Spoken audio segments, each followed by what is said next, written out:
Assalamualaikum warahmatullahi wabarakatuh. Bismillah, alhamdulillah, wassalatu wassalamu ala rasulillah Sayyidina wa maulana Muhammad wa ala alihi wa sahbihi wa mawalah amma ba'du. Selamat sore pemirsa TV 9 Nusantara dimanapun Anda berada. Apa kabar Anda hari ini? Semoga selalu sehat, tetap semangat dan juga selalu dalam limpahan rahmat Allah Subhanahu wa Ta'ala. Amin amin ya rabbal alamin. Dan senang sekali bersama saya Putri Humairo. Insya Allah selama 1 jam ke depan kita akan berbincang dalam program Ihwal Jam'iyah. Hari ini Selasa 3 Oktober 2023 di mana kita akan membahas mengenai Fatayat NU dan pengarus utamaan teknologi digital. Sebagai tambahan informasi bahwa 30 September 2023 kemarin, Fatayat NU telah melaksanakan Rakernas di Surabaya. Tentunya banyak hal yang dihasilkan pada Rakernas kali ini. Nah, salah satunya dalam sambutan Sekjen PBNU mengatakan bahwa NU khususnya menaruh harapan besar pada Fatayat. Nah, untuk itu kita saksikan cuplikan video sambutan Sekjen PBNU berikut ini.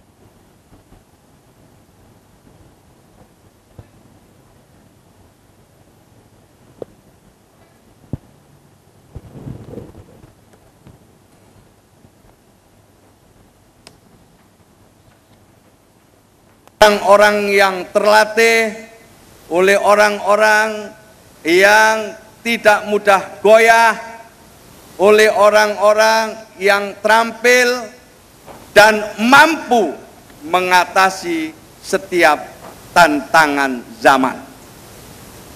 Maka itu titip Mbak Margaret, pengkaderan di lingkungan Fatayat harus terukur, terstruktur, dan masif dilakukan di tingkat yang paling bawah.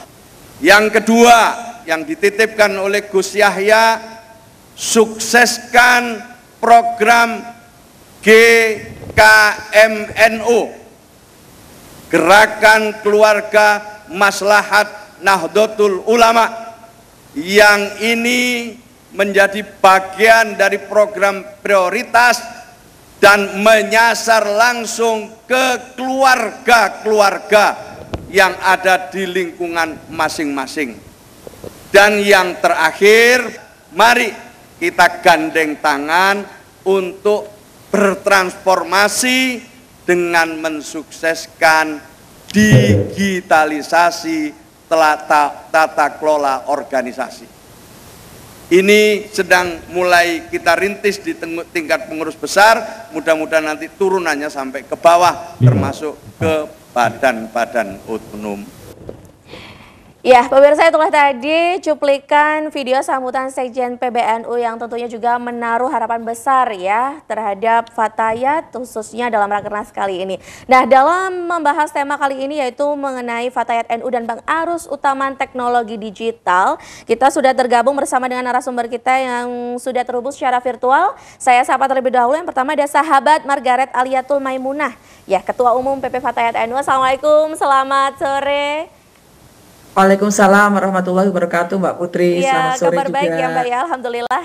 Alhamdulillah, luar biasa. Terima kasih sudah bergabung.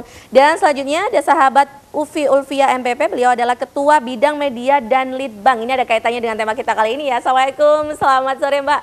Sehat ya? Iya. Baik, mohon izin audionya bisa dinyalakan ini. Oh ya.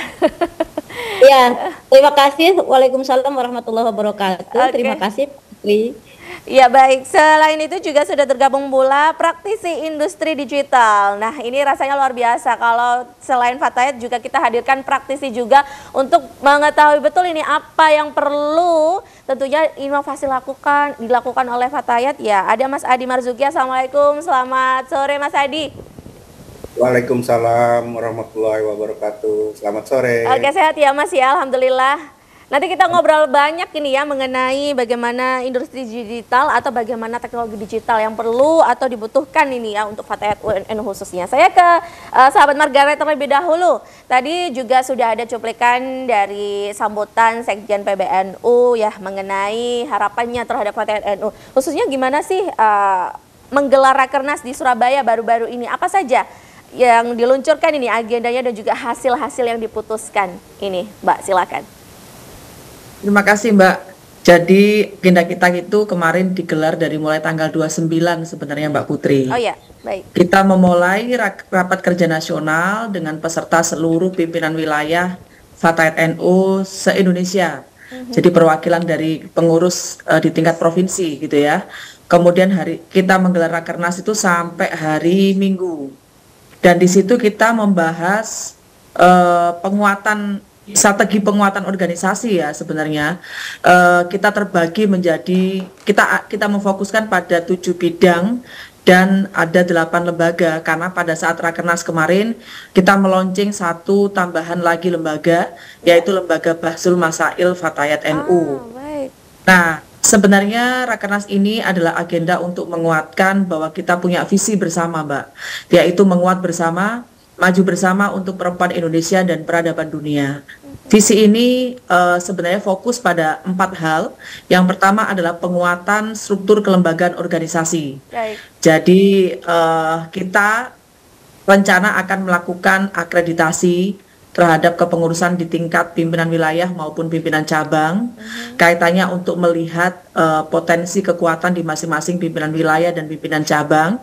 Kemudian nanti setelah dilakukan akreditasi kita bisa melakukan strategi intervensi apa nih yang kita lakukan untuk pimpinan wilayah maupun pimpinan cabang yang terdeteksi misalnya kurang kuat gitu ya. Jadi nanti akan kita klasifikasi mana PW dan PC yang cukup untuk didorong atau mana PW dan PC yang harus digendong gitu kira-kira untuk menuju kepada penguatan. Penguatan yang kedua adalah penguatan kader melalui kaderisasi. Jadi sejalan dengan apa yang tadi diharapkan oleh Gus Ipul sebagai Sekjen PBNU, sebenarnya kita dari mulai kepengurusan saya setahun yang lalu, saya terpilih dengan teman-teman ini, kita memang sudah punya komitmen untuk penguatan kaderisasi, Mbak. Kita memasifkan kegiatan-kegiatan kaderisasi, baik mulai dari LKD sebagai jenjang paling dasar, termasuk jenjang lanjutan LKL gitu ya. Jadi ini sudah menjadi komitmen kita dalam periode ini untuk dilakukan upaya penguatan. Yang ketiga adalah penguatan dari sisi program. Perlu diketahui bahwa Fatayat ini adalah organisasi perempuan muda Nahdlatul Ulama yang fokus pada semua isu yang berkaitan dengan pemberdayaan perempuan dan perlindungan anak dalam berbagai aspek. Jadi kita kalau dari sisi kesehatan bicara soal stunting, bicara soal kesehatan reproduksi, bicara soal beberapa kerentanan terkait dengan kesehatan perempuan, misalnya screening kanker payudara dan lain sebagainya. Dari sisi ekonomi kita mendorong bagaimana pengembangan ekonomi perempuan atau kemandirian ekonomi perempuan. Kemudian dari sisi daiyah atau dakwah kita mendorong bagaimana sertifikasi para daiyah Fatayat. Kita juga mendorong ada sertifikasi pembimbing ibadah haji dan umroh perempuan dan masih banyak lagi misalnya. Kemudian dari sisi bidang media dan litbang yang hari ini sahabat Ufi ini sebagai komandonya, kita mendorong bagaimana Fatayat NU ini juga melakukan lompatan lah, bagaimana keberadaan kecanggihan teknologi hari ini itu kita manfaatkan untuk penguatan tata kelola organisasi seperti yang tadi juga disampaikan oleh Pak Sekjen. Nah, alhamdulillah dalam masa setahun ini, Mbak, kita sudah mengeluarkan buku modul perempuan dan teknologi digital yang dikomando oleh sahabat Ufi. Nah, buku ini itu memuat 4 hal sebenarnya fokusnya itu. Ada yang berkaitan dengan konten kreator, ada yang berkaitan dengan personal branding, ada yang berkaitan dengan bagaimana marketing secara digital marketing misalnya, hal kayak begitu. Termasuk nanti yang akan kita susun adalah kaitannya dengan bagaimana pemanfaatan teknologi untuk yang langsung berkaitan dengan tata kelola atau manajemen organisasi. Kemudian kita punya lembaga-lembaga juga, Mbak. Jadi yang lembaga-lembaga ini memperkuat bidang-bidang yang tadi saya sampaikan kaitannya dengan isu-isu. Jadi program yang kita susun itu harus program yang sesuai dengan fokus organisasi. Yang kedua, dia itu beradaptasi dengan berbagai tantangan di era teknologi, di era sekarang ini. Salah satunya adalah teknologi digital. Nah, dari visi yang tadi saya sampaikan, satu lagi yang menjadi fokus kita adalah berkaitan dengan peran serta Fatayat NU dalam peradaban dunia. Jadi hari ini kita fokus dengan mendorong inisiasi pembentukan pimpinan cabang istimewa Fatayat NU di luar negeri. Tidak hanya dibentuk, tapi juga kita mendorong penguatan kader untuk para pengurus, anggota, dan kader Fatayat NU yang ada di luar negeri. Dalam 1 tahun kepemimpinan kita ini, Mbak, kami sudah membentuk dan menginisiasi 10 PCI Fatayat NU di luar negeri. Ada di Brunei Darussalam, Arab Saudi, Inggris, Jerman, Tiongkok, Federasi Rusia, Eropa Utara, Tunisia, Yordania, Korsel, Maroko. Nah, ini adalah bentuk komitmen kami dan kami nggak akan berhenti di sini gitu. Tapi terus akan melakukan upaya-upaya mendorong inisiasi dan penguatan kaderisasi untuk sahabat-sahabat Fatayat yang ada di luar negeri. Begitu, Mbak. Baik, sahabat Margaret, ini luar biasa sekali ya. Banyak sekali hal-hal agenda dan juga hasil-hasil yang sudah dihasilkan dalam Rakernas ini. Nanti kita akan bahas lebih dalam. Tadi sudah di-spill, kalau istilahnya sekarang sudah di-spill, sudah disebutin ini ya beberapa program-program khusus tentunya di kepengurusan Fatayat kali ini. Usai jeda kita akan terhubung juga bersama dengan sahabat Ufi ya, berbincang mengenai apa saja sih fokusnya ini untuk dari Ketua Bidang Media dan Litbang. Tetap dalam Ihwa Jamiah kali ini masih membahas mengenai Fatayat NU dan pengarus utamaan teknologi digital. Kalau di segmen sebelumnya bersama dengan sahabat Margaret selaku Ketua Umum PP Fatayat NU tadi menyampaikan juga banyak sekali yang dihasilkan dan juga difokuskan dari hasil Rakernas kemarin. Nah, saya ke sahabat Ufi ini ya sebagai Ketua Bidang Media dan Litbang. Lantas ini ya tadi fokusnya juga adalah bagaimana teknologi digital lebih digaungkan lagi selain tadi ya mengenai tata kelola organisasi dan juga kaderisasi. Apa sih ya yang dimaksimalkan kalau melihat ini ya sebagai bagian dari segmennya NU ya untuk perempuan muda dan emak-emak cantik. Nah, apa ini yang dilakukan dari Fatayat NU khususnya menghadapi tren media sosial dan sebagainya dalam teknologi digital ini? Silakan. Ya, terima kasih Mbak Putri.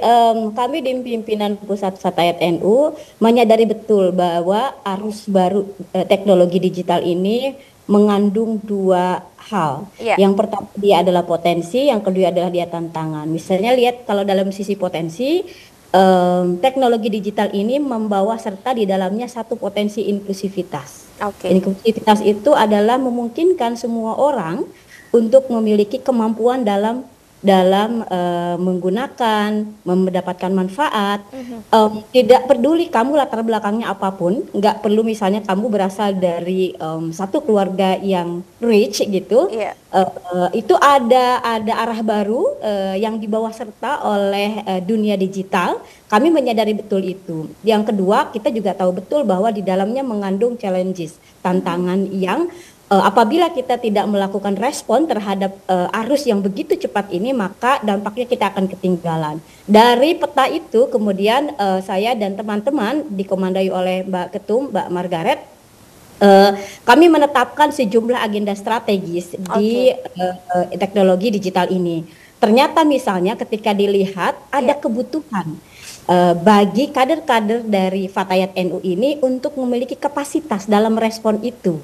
Apa itu, Mbak? Karena itu, itu ada kebutuhan-kebutuhan. Oleh sebab itu, misalnya di pimpinan Pusat Fatayat NU mengembangkan sejumlah program strategis yang sebagiannya sudah kita berikan kepada kader-kader. Misalnya tadi itu kita sudah menyiapkan sejumlah upaya peningkatan kapasitas di dalam bagaimana kita merespon dunia digital. Misalnya kita menyiapkan pelatihan-pelatihan bagi kader agar mereka mampu menjadi aktor-aktor bukan hanya followers gitu ya dalam dunia marketing gitu. Kemudian kita tahu nih kader-kader Fatayat NU itu ada dosen, ada penggerak, ada fasilitator, ada peneliti yang kemudian ada challenge baru dari dunia digital ini yang mengharuskan mereka memiliki kapasitasnya. Kami misalnya di Fatayat NU selain tadi sudah menyediakan modulnya, kami juga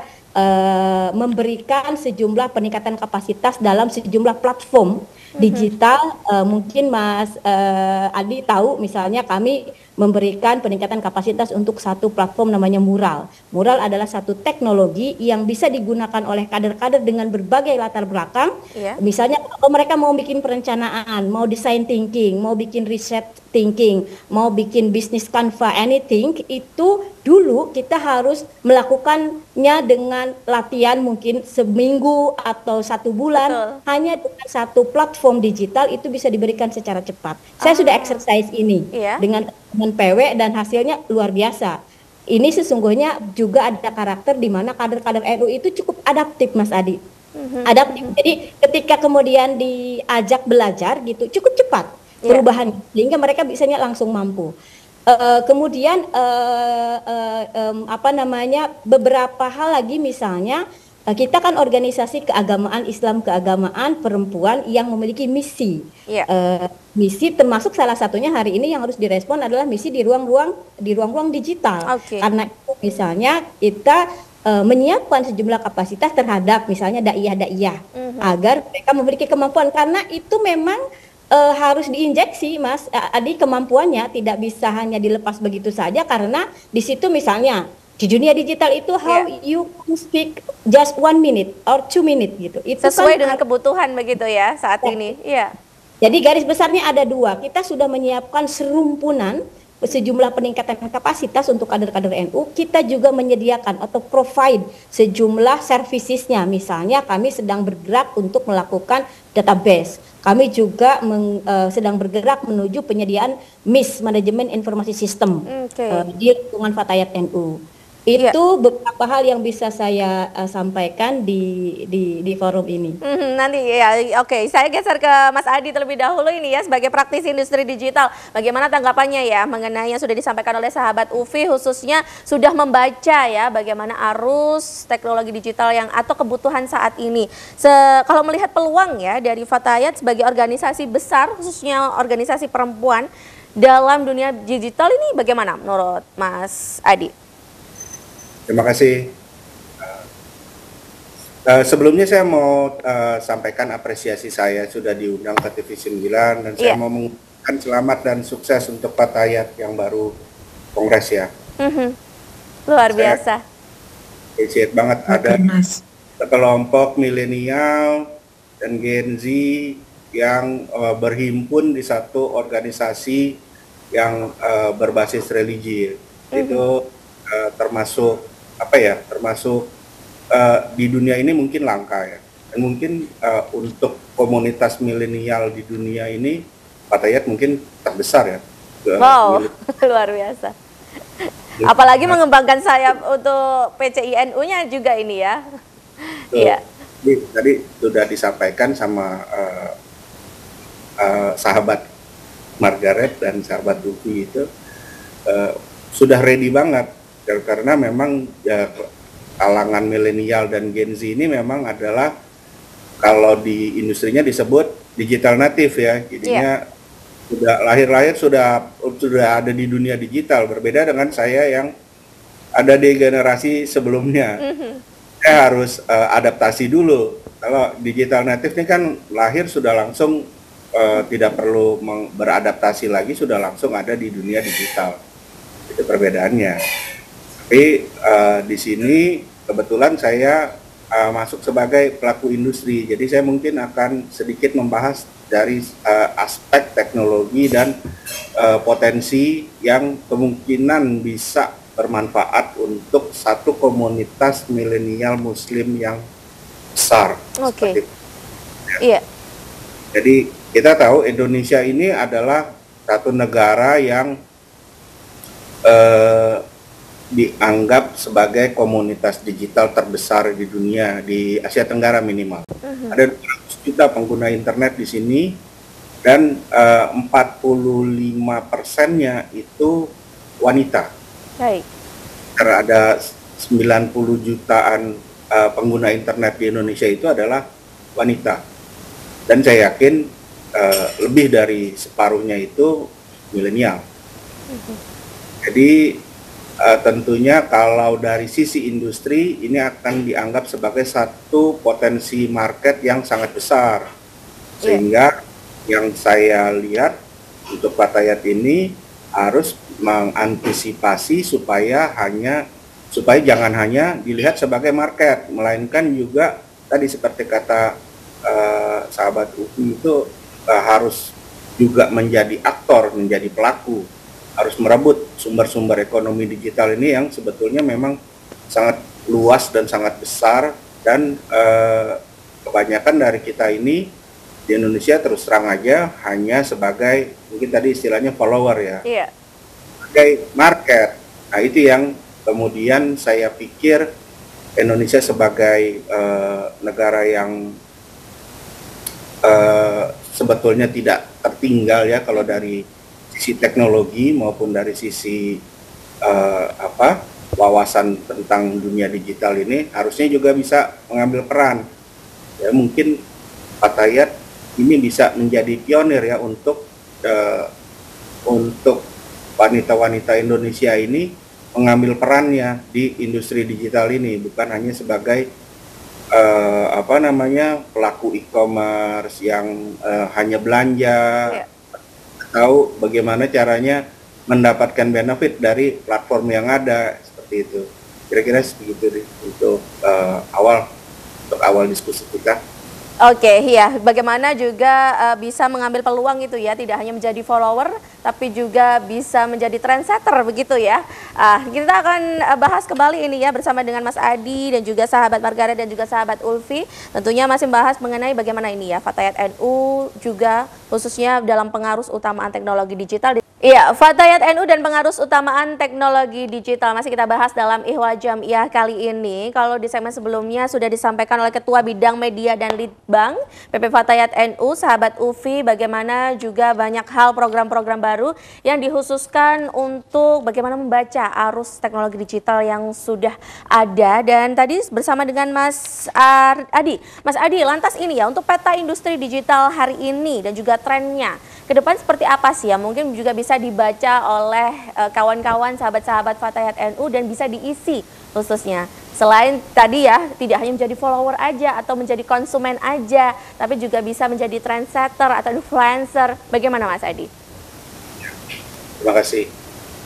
Jadi kalau di tren yang sedang berkembang saat ini, kali ini semakin banyak membuka peluang kerja yang sebelumnya belum ada.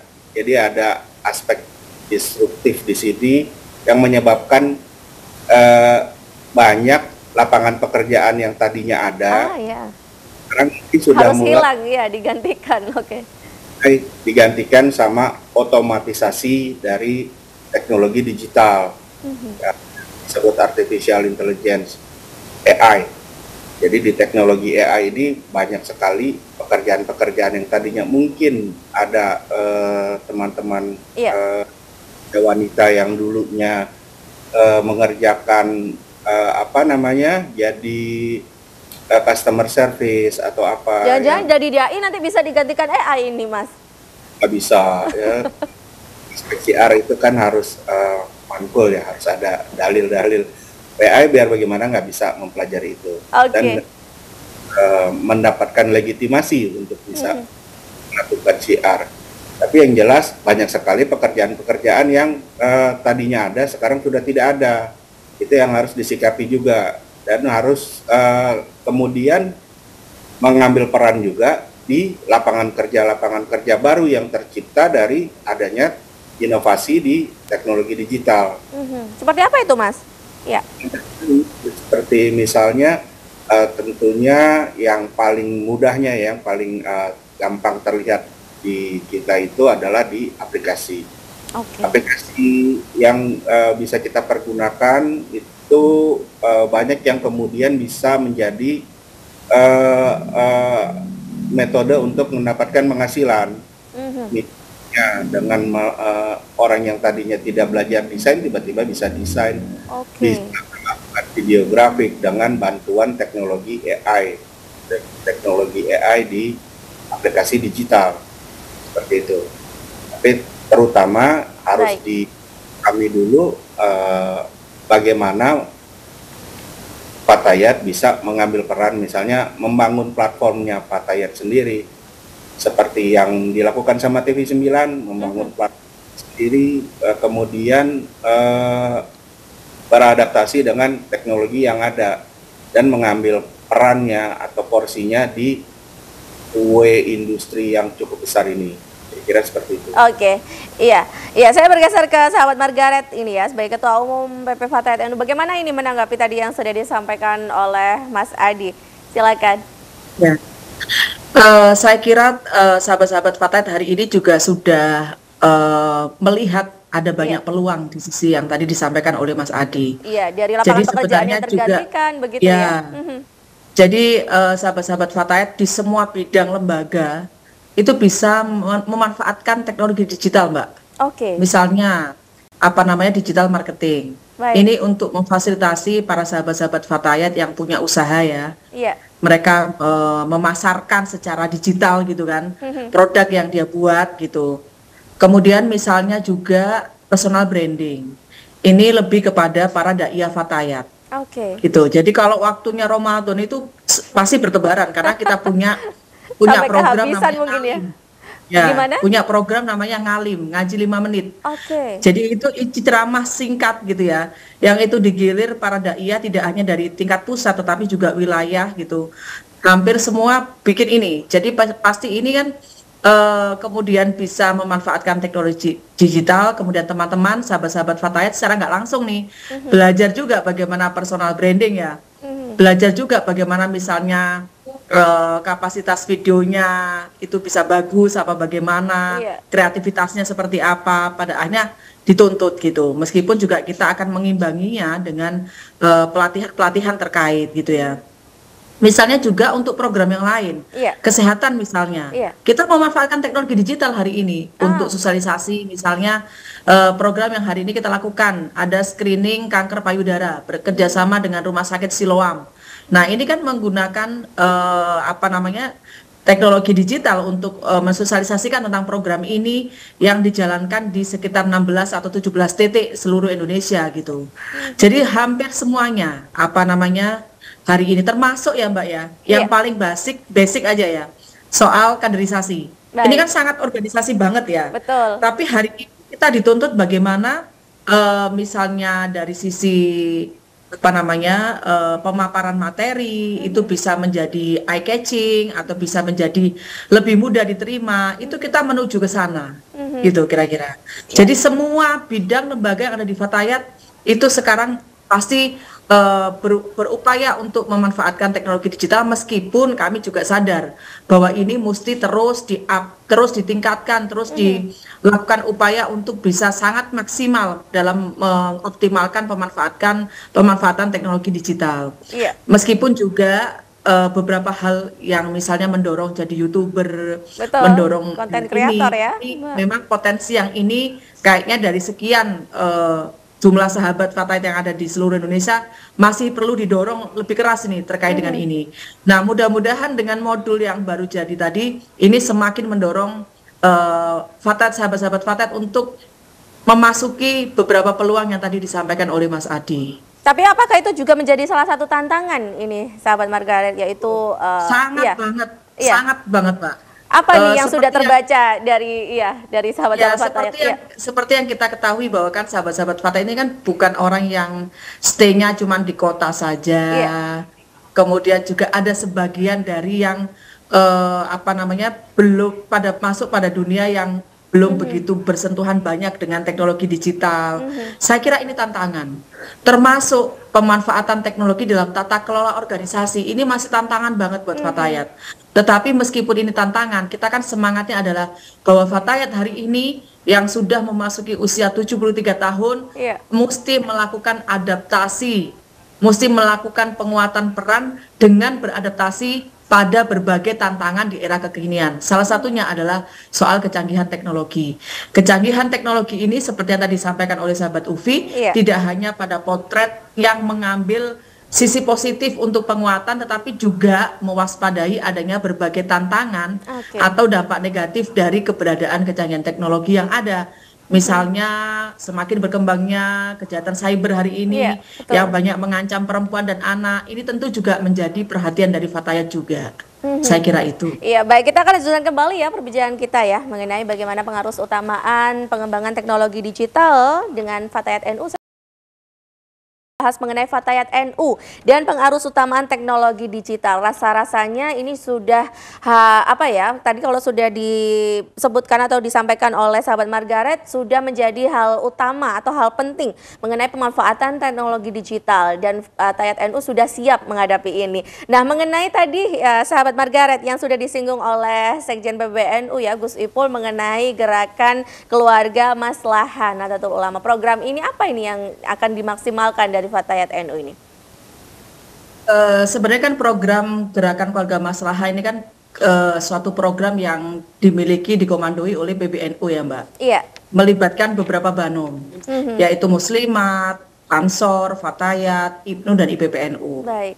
Nah, ini kan arahnya kan bagaimana kita mendorong keluarga itu menjadi keluarga maslahah dengan beberapa indikator gitu ya. Iya. Nah, untuk segmen Fatayat, saya kira sebenarnya beberapa program yang masuk menjadi bagian dari penguatan atau indikator sebuah keluarga itu menjadi keluarga maslahah sebenarnya sudah banyak dilakukan oleh Fatayat. Oke. Misalnya salah satunya soal mewaspadai stunting.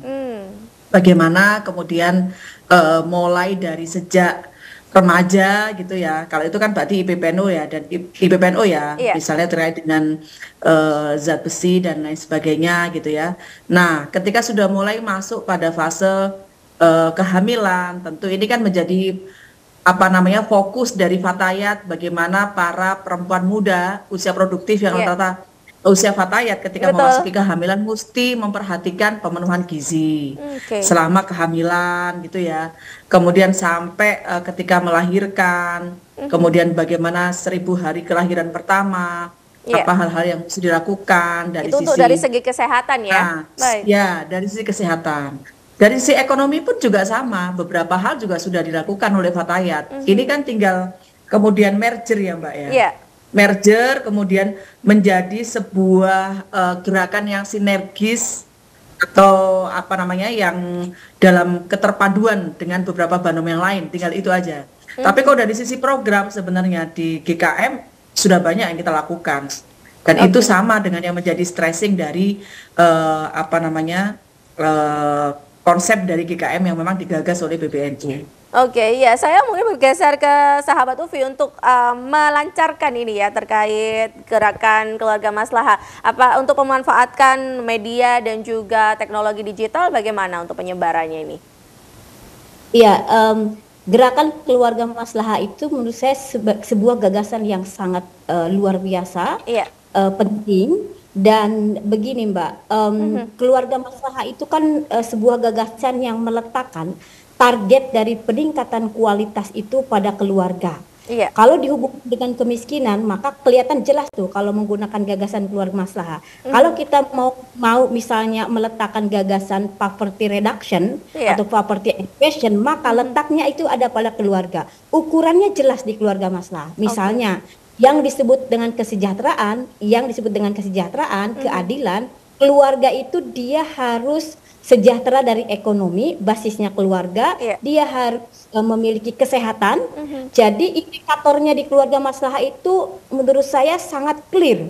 Karena itu sesungguhnya keluarga maslahah itu tepat kalau mau digunakan sebagai sebuah strategi nasional, bukan hanya menjadi satu inisiatornya NU lalu kemudian ini digerakkan oleh NU, tetapi secara nasional sebenarnya itu sangat cocok, itu sangat relevan apabila Indonesia mau meletakkan misalnya pengurangan kemiskinan, karena dia jelas negara yang memiliki praktek dengan menggunakan keluarga sebagai basis intervensi poverty alleviation, misalnya Bangladesh.